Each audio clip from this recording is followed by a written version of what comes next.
सबैभन्दा ठुलो काम के हो थाहा छ हजुरहरूलाई? सबैभन्दा ठुलो काम भनेको सम्बन्ध निभाउनु, त्यो पनि श्रीमान श्रीमतीहरूमा।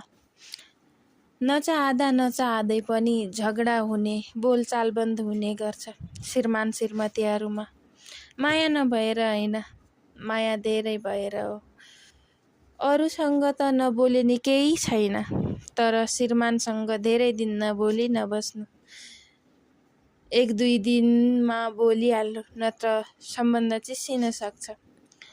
सबैको सम्बन्ध बाहिरबाट देखे जस्तो हुँदैन।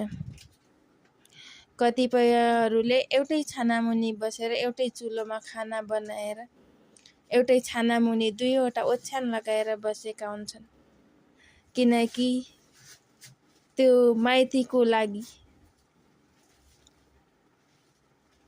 छोराछोरीहरूको लागि।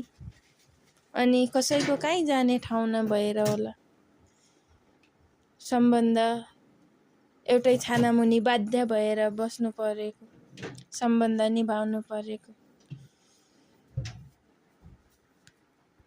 कति गाह्रो छ है सम्बन्ध निभाउन श्रीमान श्रीमतीहरूमा। महोदय।